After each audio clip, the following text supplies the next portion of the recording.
अगर आपने आज के क्वेश्चंस कर लिए जेईई एडवांस के लिए, इसका मतलब आप एक काफी अच्छे पॉइंट तक पहुंच चुके हैं अपने जेईई एडवांस की प्रिपरेशन में।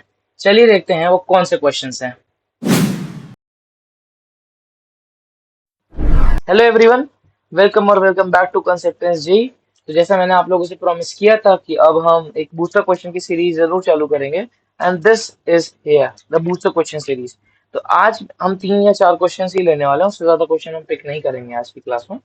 ठीक है, बिना ज्यादा बात के आगे चलते हैं। तो कुछ बेसिक क्वेश्चन होंगे, कुछ एडवांस, मतलब एडवांस के बेसिक और एडवांस पॉइंट। ठीक है, ये सबसे पहला क्वेश्चन, थोड़ा आप इसको एक बार टाइम दें और सोचें कि ये सबसे पहले आपका थॉट प्रोसेस क्या होना चाहिए इस क्वेश्चन को कंप्लीट करने के लिए। बैकग्राउंड वॉइस को आप कंप्लीटली इग्नोर करें। अगर आप ये सब पे ध्यान देंगे तो हो लिया फिर आपका। ठीक है, बैकग्राउंड वॉइस को कंप्लीटली इग्नोर करें और ध्यान दें काम पे। चलिए,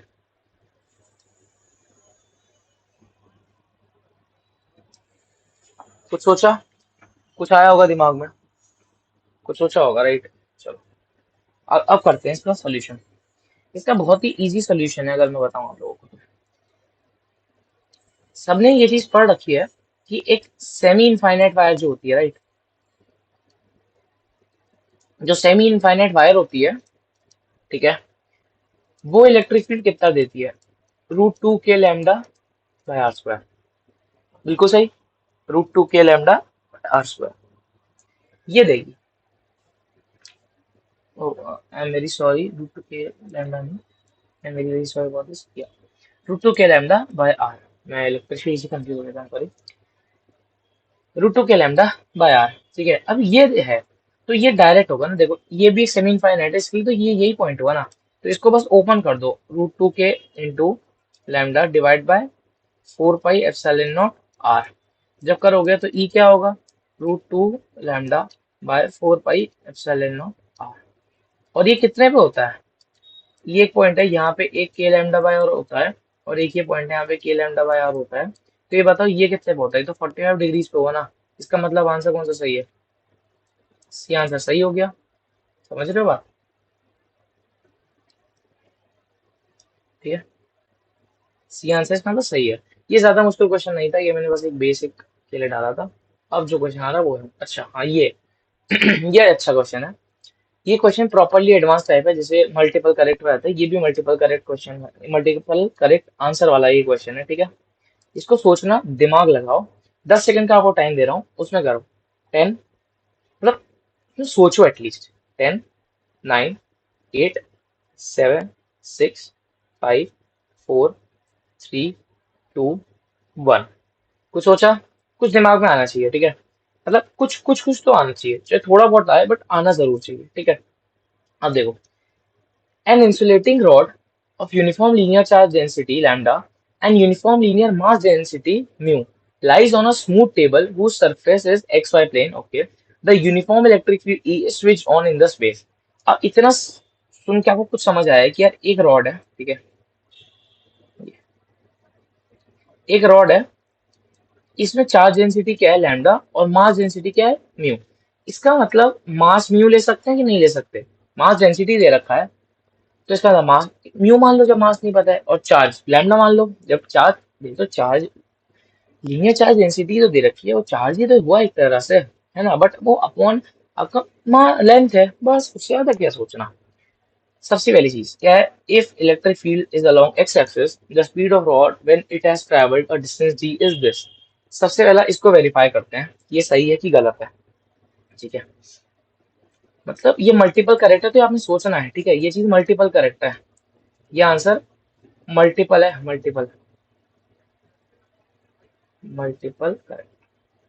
ये मल्टीपल करेक्ट वाला है, तो इसको अपने थोड़ा सोचना ज्यादा पड़ेगा। अब देखो ये हो गया, तो कैसे करोगे? The speed of rod when it has travelled distance D is this. मतलब यार स्पीड कैसे निकालेंगे, अब खुद सोचो। हमारा, हमने काइनेमेटिक्स में सबने पढ़ा था that V square minus U square equals to 2 a s। अब कहोगे S equals to U T plus half T square क्यों नहीं लगाया, या दूसरा वाला जो एक और है फर्स्ट, वो क्यों नहीं लगाया? यार देखो, यहाँ डिस्टेंस पता है हमें, यहाँ हमें स्पीड निकालनी है बेसिकली। तो स्पीड भी है, एक्सेलरेशन भी पता है, एस निकालना है, स्पीड निकालनी है, एस पता है। तो क्योंकि एक्सेलरेशन, एक्सेलरेशन कैसे पता है हमें? अब खुद दिमाग लगाओ। ये रॉड पे जब इलेक्ट्रिक फील्ड लगेगा तो कुछ फोर्स लगेगा नहीं लगेगा? तो इलेक्ट्रिक फील्ड का जैसे फोर्स क्या होगा, क्यू ई, यानी क्यू मतलब रॉड पे चार्ज हम क्या मान रहे हैं यहाँ पे, लैम्डा, क्योंकि हमें से वही दिया है, तो लैम्डा ई। और फोर्स हमेशा क्या होता है, मास इंटू एक्सेलरेशन, तो यहाँ पे एक्सेलरेशन मिल सकता है कि नहीं। अब मास क्या है, मास हम म्यू से शिफ्ट कर देंगे, ठीक है, प्लेस कर देंगे म्यू से, क्योंकि हमें से म्यू पता है जो कि मास डेंसिटी है। तो एक्सेलरेशन क्या हुआ, लैम्डा ई बाय म्यू, और ये एक्सेलरेशन है, ठीक है। ये एक्सेलरेशन एस पता है, वी निकाल दो, वी स्क्वायर क्या हो जाएगा, 2 lambda E divided by mu multiply by S which is D, यानी वी की फाइनल आंसर क्या आ गया, under root of 2 lambda E D by mu, ठीक है। इसका मतलब ये चीज सही है, तो इसको हमने क्या मार्क करा, यस ये सही है, यानी एक ए आंसर यहाँ पे सही हो गया। देखते हैं कोई और है कि नहीं।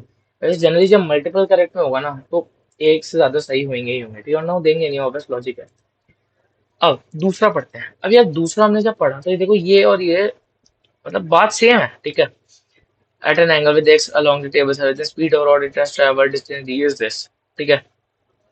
अब देखो इसने क्या कहा है, the it has it is at an angle less than 90, मतलब अगर ये कुछ ऐसा है, ऐसी थी रॉड को, मैं पेज चेंज करता हूँ, मतलब रॉड पहले कैसी है, पहले ऐसी है, ठीक है, पहले रॉड ऐसी है, 90 करने पे मतलब क्या होगा, यानी ये ऐसी हो जाएगी 90 डिग्री पे, मतलब तो यही हुआ ना, 90 डिग्री पे ऐसी हुई, तो 90 से कम है, इसका मतलब कुछ ऐसी हो सकती है, ठीक है। 90 से कम है इसका मतलब ये रॉड कुछ ऐसी हो सकती है। चलो मान लिया 30 डिग्री, एक अच्छे उसके 30 डिग्री। अब मुझे चीज बताओ, अब इसके दो केसेस बना देते हैं। देखो ये एडवांस का है, ये ऐसे ही समझना पड़ेगा, समझ सको तो ठीक है, करो तैयारी, वरना रहने दो तैयारी, एडवांस की जरूरत नहीं है करने की, ठीक है, कोई जरूरत नहीं है तैयारी की, कोई आपसे नहीं कह रहा करो, ठीक है। ऐसे रहेगा, अब इसके दो सिनेरियो बनते हैं, एक रॉड इसकी ऐसी बनी, एक रॉड इसकी ऐसी बनी। अब किस रॉड, दोनों रॉड का अलग अलग केस देखते हैं। ये जो रॉड है इसका तो यार केस हमने शायद ये पढ़ा, ये वाला होता है, बट यहाँ पे क्या है, देखना यहाँ पे क्या हो जाएगा, हमने यहाँ पे इसको 30 डिग्री के एंगल से शिफ्ट किया है, इसको हमने यहाँ पे किस एंगल से शिफ्ट किया, 30 डिग्री के एंगल से, 30 डिग्री पे है। बट देखो इसमें ना, अब एक चीज है, हम क्वेश्चन पे देखते हैं, अब ऐसे आप टाइम वेस्ट करोगे, ठीक है। आपको दिखा दी दो केसेस हैं, या दो केसेस में ऐसा है, तो ये आगे तो बढ़ने नहीं वाला है, ठीक है। और ये है, ये पुराना केस है, अब यहाँ पे आके आप अटक जाओगे, तो यहाँ पे इसका कोई मतलब भी नहीं है करने का। मेन है यहाँ देखो, उसने क्या कहा, अगर 90 से कम है with x axis speed of rod when it has travelled distance D is this, यार ये तो सेम है, तो cos थीटा कोई लॉजिक है cos थीटा का ऐसे आ जाने का। कहोगे हाँ एक मिनट, अगर मैं ऐसे है तो यार इस साइड आएगा तो ऑब्वियसली cos थीटा बनेगा, sin थीटा भी तो है, फिर तो होना चाहिए, ऑब्वियसली cos तो नहीं है, इसका मतलब बी आंसर गलत है।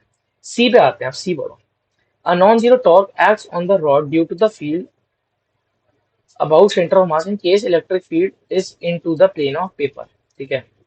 अब जो टॉर्क है ना, ये हमें देखना है कि नॉन जीरो होना चाहिए, तो हम यही डायरेक्ट इमेज से देखते हैं, सेंटर ऑफ मास, ठीक है, जो टॉर्क सेंटर ऑफ मास है ना, दैट इज जीरो।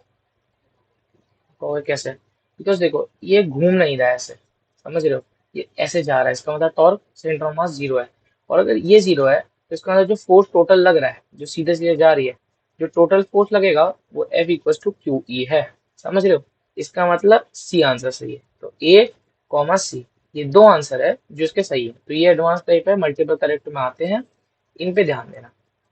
चलते हैं अब इस वाले क्वेश्चन पे। ये क्वेश्चन छोटा है काफी, बट ये अगेन मल्टी करेक्ट वाला है, इसको वापस करो, वीडियो को पॉज करो और एक बार ट्राई करो। आई होप आप लोगों ने करा होगा ट्राई, चलो देखते हैं। A rod hinged at its center O and free to rotate about a horizontal axis of rotation as shown in this. 2 point charges plus Q and plus Q are fixed at two ends of a rod. A uniform electric field E exists in the region towards right. Space is gravity free. Choose the correct option. ये बहुत easy question है, ये होना चाहिए। देखो यहीं से मैं डायरेक्ट समझाता हूँ तुमको। ये पॉजिटिव चार्ज है, ये पॉजिटिव चार्ज है और पॉजिटिव में क्या था, हमने क्या पढ़ा था कि वो जो फोर्स लगेगा वो टूवर्ड्स इलेक्ट्रिक फील्ड लगेगा और इलेक्ट्रिक फील्ड इस साइड है, तो फोर्स भी यही हुआ। नेगेटिव होता तो फोर्स अवे लगता। अब देखो, सबसे अलग है net force from the hinge on rod is zero.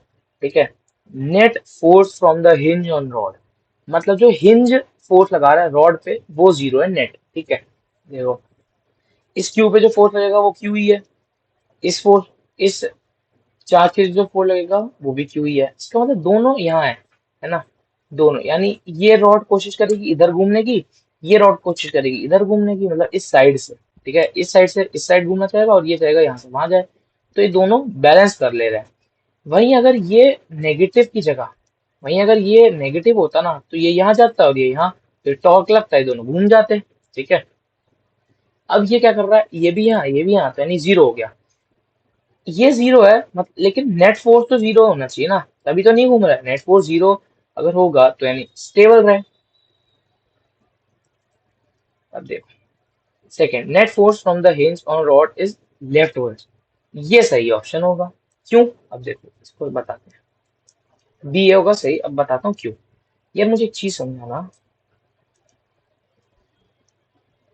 एक चीज समझाओ मेरे को यार। ये क्यू ही आगे लगा रहा है, ये एफ एफ ले लेते हैं, ये एफ एफ आगे लग रहा है, यानी आगे कितना है, टू एफ।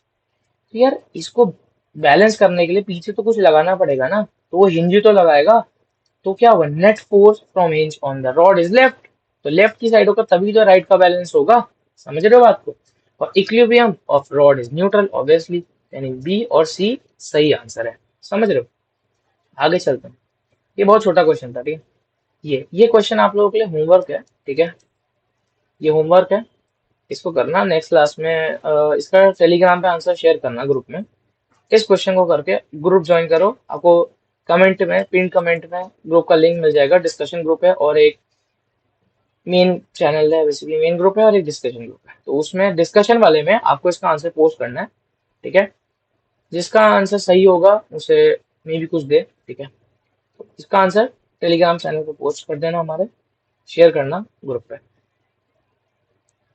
और वहां पे, वरना आपका गलत होगा तो वैसे भी आंसर मिल ही जाएगा।